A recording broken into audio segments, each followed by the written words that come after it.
taking time for your health. The African American Wellness Watch. Trusted information for us, by us. Dr. Mike LeNoir and other experts from around the country and around the world have the latest on how you and your family can get healthy and stay well. It's time for the African American Wellness Watch. Hi, everybody. My name is Minjon LeNoir Hall, and on behalf of the African American Wellness Project, welcome to Be Well. So today's guest is Malaika Bobineau from Bobineau Sports. And we're going to have a conversation about the impact of sports, to play hard or go home, the impact of sports on adolescents and teens. So Malaika, welcome to the show. Oh, thank you for having me, Minjon. So I want to start off with, I know you have a long history of being involved in sports. What spiked your interest in sports at such an early age? Well, I come from a family full of boys, and growing up, I had the opportunity to watch them play Pop Warner football, baseball, and basketball. So then my mom had me in a cheerleading uniform, attending all of their games. So that sparked my interest, as well as my dad, because sports was on in our household through my childhood. Okay. So you got involved in sports at an early age, and then you became a sports writer. So can you kind of walk us through in a short version of your trajectory of how you got involved in covering like NBA, NFL, and how did you get involved in that?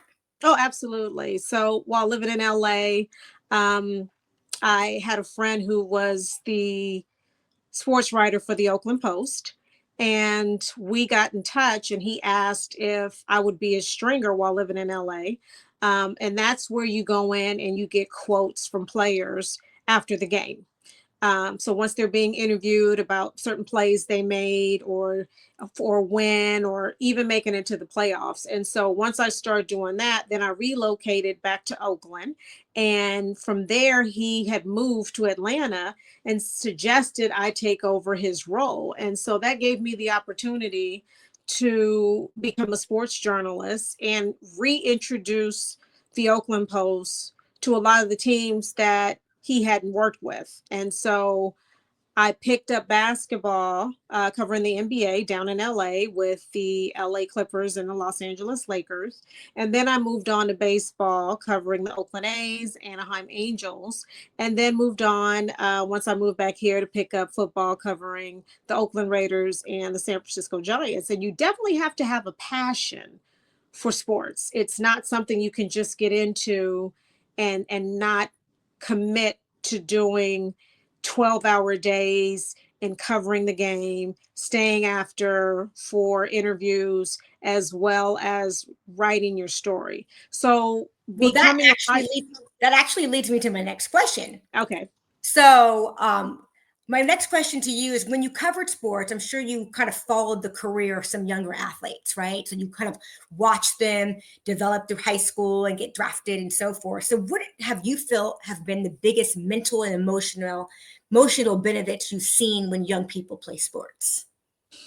Well, I think the hardest part is adjusting to playing with adults and understanding routine and staying focused and not letting the outside noise affect you. And that includes family, friends, new friends, because once you enter the professional world of sports, everybody wants to get to know you for whatever reason, as well as becoming a marquee player. When I say for whatever reason, even if you're not a Stephen Curry or Michael Jordan, and you could just be that sixth person or coming off the bench, people gravitate to just knowing a celebrity in that manner for sports.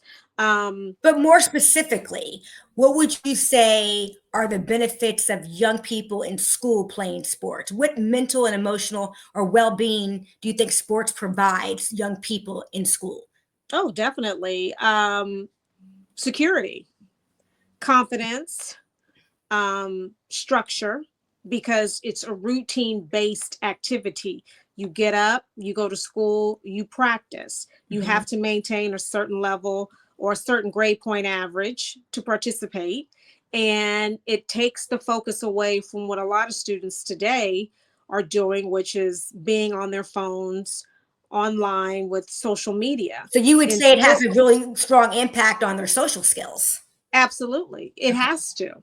because it's around the clock activity. You're practicing every day. You have games. And even if the sport you desire to play is not available at a certain time of the year, that becomes your off season. And so you're doing pickup ball if you're playing basketball. If you're playing football, you're doing routine type practices with other people in your field. If you're playing baseball, you're playing baseball all year round. So it's definitely something, just like being in student Well, council. it seems like a lot of pressure. I mean, it seems like a lot of Well, pressure it's to not a me. lot of pressure if you're good at what you do. Okay. Well, If you're good at what you do, just like playing tennis what about the or pressure to balance? Like, what about the pressure to balance, like well, I your think academic being, life and I, then being in I think, sports? I think being an athletic um, person gives you more balance than somebody coming in for academia. It breaks up the monotony of just studying profusely, going to summer school, picking up courses for this and that. It gives you an opportunity to understand what real life is. Because when you come into the real world, it's not about just an 8-hour work day. You want to go out, work out, you want to Mhm. hang out with your friends, etc. You can do that, but it takes a lot of discipline. And I What think about that's what most competition? kids need. Do you think the competition that these young people endure in sports is really good for their emotional well-being? Let's talk about it. Let's say you have a young girl at the age of 12, 13, and she's trying out for the volleyball team or the track team and doesn't make it. And the pressure of competition and am I good enough? Am I not good enough? That has to have a negative impact on their well-being at some point, would you think? Well, I don't think so. The average person would look at that and say, oh, you didn't make the team, you're a failure, go do something else. Absolutely not. You keep trying, because competitiveness is throughout our life. It's in our adulthood. It predicates what you're going to experience in college and in the workplace.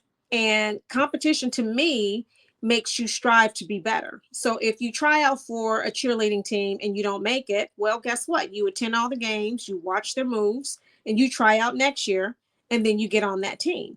If you're running track and someone beats you, you work harder until you meet that person again, maybe next year, so you can beat them. I think it's more motivation than anything. So you don't think there's any, I guess, negative or downfalls in emotional well-being when it comes to kids in sports? Absolutely not. And that's what sports is fun. Any outside activity outside of school should be deemed fun, and you should enjoy it. It's not something you put your best foot forward to and fail and say, okay, you know what? I wasn't good at this. Let me go try something else. That can happen, but still stay motivated. So you can't recall one incident where you think that, or one observation rather, where sports could affect the player or the athlete's mental health. Even let's go in the professional world. Let's step outside the adolescent teen world. Can it affect their mental well-being? Well, there are a lot of people who don't make it that become upset or become depressed. But guess what? Life goes on. You don't just sit there and sulk and, present worry for yourself. You get up, you go figure out something else to do, and you keep going. The mentalness behind it, most people who make it to professional sports, I'll use Stephen Curry, for example. He was short at Davidson. All he could do was shoot. He couldn't do anything else. And he was told constantly he would not make it to the NBA. Now he's one of the best players in the NBA today. Now, if he would have said, you know what, I'm not good enough, I'm just not going to play the sport anymore, what do you think would have happened to him? A regular job, pharmaceuticals, Probably would have grocery quit. store Yeah. attendant, who Mhm. knows? But Yeah. we can't allow someone to tell us you can't do it. So he was very resilient, and I'm not a big into sports, but I do also know that he had a really good support system with his parents, right? Yeah, And well, being you have behind to him. have So a good village. let's just take an inner city kid, someone like Steph Curry, who might not have the same support that he had. Let's say the father's absent in their lives, they're trying to get in the basketball team. The coach says you're too short.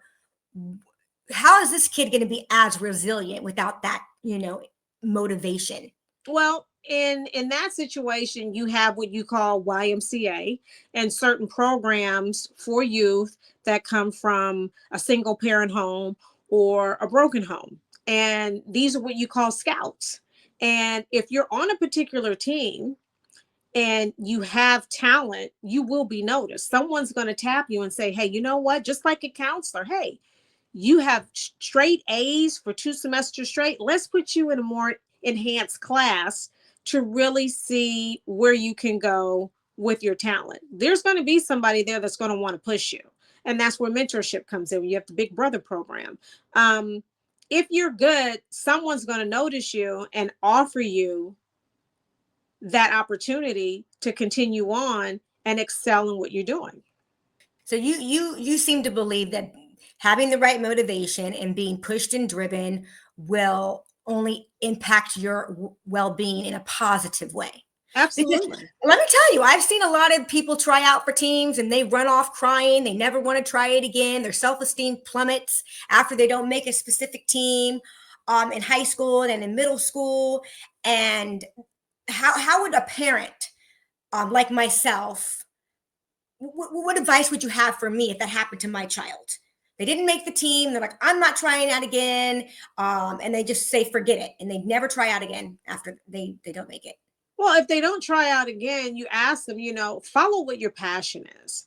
And if you tried out for this team because your girlfriend made it and you didn't, that's okay. If you run for student council because your dad said do it and you don't make it, that's okay. But I think what you have to do is ask and say, hey, listen, you have drawn attention to a variety of things in your life that you want to do. What are you most passionate about? Some kids don't know at an early age, 12 or 13, what they want to do. They have no idea. But guess what? They still have time to figure that out. And when they do, and they can say, hey, mom, you know what? I didn't make the volleyball team, but you know what? I might want to try modeling. And then you say, okay, let's do it. Okay, but are you passionate about it? Can you stick with it? I think the parent then becomes the coach themselves too. Okay. Great communication with your child will lead to better results on what they want to do in the future. Now, if you just, for example, don't say anything and the kid comes home, I didn't make the team. Okay, well, that's okay. Try something else. And then they come back the next week and okay, I didn't make this team. Oh, okay. Well, try something else. That parent is not engaging. Okay, let's just unpack this for me for a second. So, you play pickleball. I know you play pickleball. Pickleball, we both play a little pickleball. So it can be really competitive. And so we're out there and you feel sometimes the stress of trying to win, right? So I think that there are some things that might come up with the pressure of having to win, especially win scholarships, win to get a spot on the team. How do you think young people should deal with the pressure to win? Well, well, since you brought up pickleball, when you first introduced me to pickleball, thank you for that. I stunk. Okay. And you said something one time only. Hey, if you want to get better, go play at an open court and start there. Now, you can tell me that as an adult, and we can say that to a kid. Now, a 12-year-old might say, you know what, I don't care about it, whatever. But that person's friend might say, you know what, I'm going to go get better. I'm going to go to open court and play. So I went to open court and played. And in 6 months, I developed a better game. So here again, we're talking about a conversation between parent and child that encourages them to continue on. If you don't make this, that doesn't mean you won't make it in the future. Just get better at your craft and then figure out the results then. Okay, well, so for example, let's go to the next thing. So you have an athlete, a kid who makes the team. They make the team. The team has practice every day, 4 hours after school, 6 hours on the weekend. How much is too much for a young person? Right. Well, if that becomes a point where it's like they're not balancing their life correctly, okay, maybe sports might not be for you. Maybe playing wide receiver is too much. But if you're passionate about being around sports, there are plenty of jobs outside of it that will still put you in that same arena. You can be a scout. You can be part of the executive team. You just have to work toward it. You're going to have to do something that everything is, you're not going to like everything in life. If it were that easy, we'd all, be wealthy, on yachts or what have you. But everything takes time, it takes passion, and it takes commitment. And I think once you commit to something, you can see it through. And if it's not on the field winning an MVP trophy, it might be behind the scenes in production, it might be in media, or it might be game day staff. There are hundreds of opportunities that still can align you with what you want. Okay, so I have a friend who had a child who really wanted to play professional baseball. And they went to a baseball school and did not get drafted. Then they went to another baseball school, didn't get drafted. Picked up again, went to a different baseball. So these are just different colleges. But all the while, he kept seeing this friend get drafted and that friend get drafted. Mm-hmm. And I think that really impacted him. And you're saying that it doesn't impact you, it just makes you hungrier? Because at what point does your time run up? Like, at what point do you realize this dream is not going to happen for me? And so that's what I was saying before. So in baseball, if you don't get drafted at that particular college, then you go to the minors and you play until you can get picked up by a team. And that can run you about 5 to 6 years, and then you'll probably be at an age where it's like, it's too late. But if you still love the game of baseball, then that doesn't stop you from looking for a job with a particular baseball team, which is no different than a Deloitte and Touche. You have tons of job opportunities that'll still be close and still be relevant to baseball, but you're just not playing. So there's no need to feel like you're destroyed because you didn't get drafted. Well, if you like baseball enough, get a job with it. That'll still put you in that same environment. So you're saying if you didn't get a position, you could still work in that industry that you're There's nothing in life that's a kid would want that they can't reach if they don't make the team. Okay. Can you elaborate on that? So for example, like as you mentioned, somebody couldn't make it in baseball. Okay. So if you go to UC Berkeley and you're not drafted in the first 4 rounds, then you go to you go to the minor leagues to play and hope a team finds you and picks you up. I have an example. I have a friend whose son was desperate to play professional baseball. He didn't get drafted. He was completely depressed. I don't know if I want to do it, etc. His dad said, hey, do whatever you want. I support you no matter what.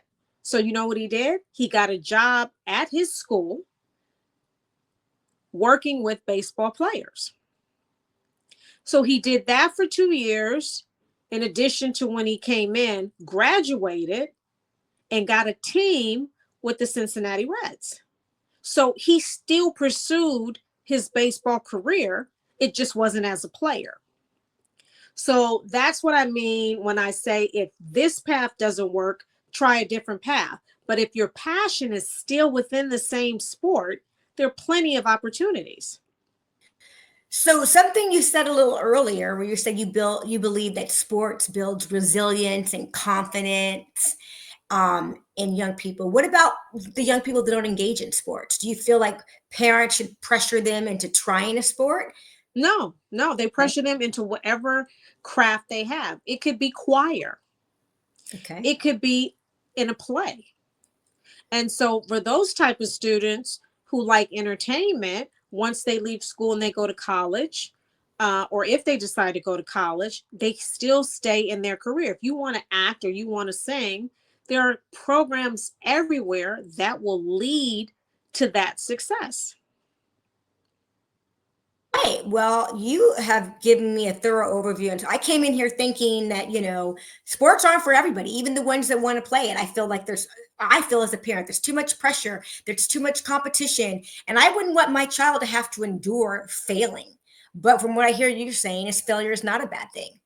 Well, I think it's, you have to be optimistic in everything you do. And especially when you're raising kids, because if you don't have that, then the kid loses in terms of not being motivated by their parents. I mean, you take going to a school and just the competition alone of looking at other students that might look differently than you, that might have a car, you don't, might have better clothes, you don't. You look at all those things that take effect on how a child feels. But when you talk about extracurricular activities, the parent has to be there and motivate the kid and encourage them to do whatever they want to make them feel better and say, you know what, I'm here to support you. If you have the support you need, whether it's your parents, your siblings, a grandmother, an aunt, a mentor, if you don't have this in your home, you can't lose. Say about, let's just go back a little bit to sports. What about athletes that get injured, right? So you have a son who's playing football. His dream is to go to the NFL, and boom, bam, he gets hit, breaks his leg. I don't know. That must lead to some type of emotional distress of some Well, sort. absolutely. Let's take How would Grant they- Hill. Let's take Grant Hill, who was a professional NBA player.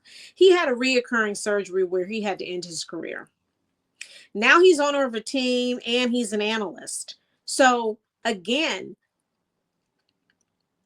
an injury, failure to be accepted, or not being able to make a team should not allow a child to feel like they're losers or they just can't move on. There's always something else. And that's why I think it's better to be optimistic about situations than pessimistic. You just, okay, you know what? It didn't work for you. Just forget about it. Do something else. You know, we're at a time in our life where everything is within reach.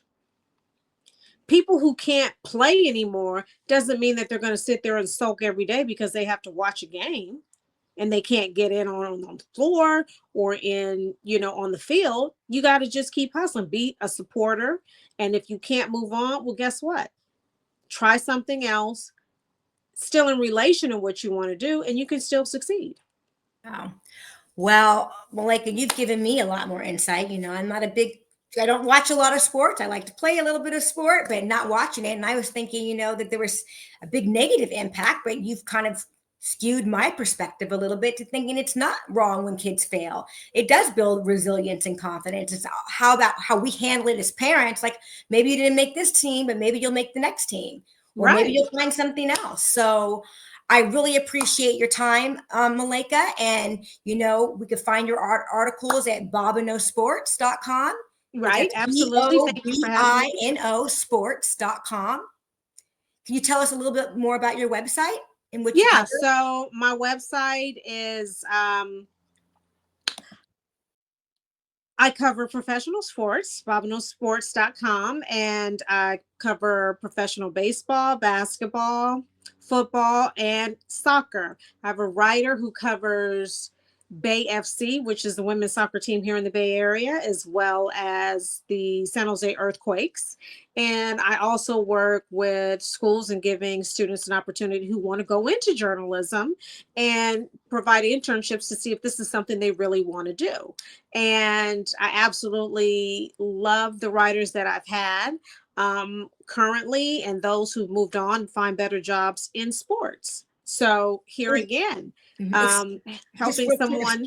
I'm sorry. If someone wanted an internship and wanted to work with you, should they just look at your website? Is there a place where they can apply to be an intern? No, they can email me. My email address is on my website. It's mbobineau@yahoo.com, and they can just send me an email and we can touch base and we can go from there. But I encourage anyone who wants to pursue a career in sports to reach out to teams at their schools. If you're not a great athlete, reach out to the athletic department about what jobs are available and put yourself in the environment to see if this is something you would like to do in the future.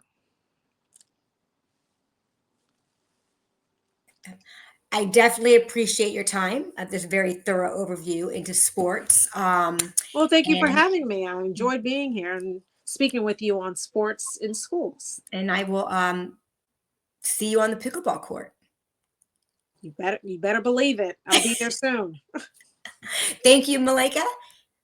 And I look forward to having you come back again to discuss this further in the future. Okay, you take care.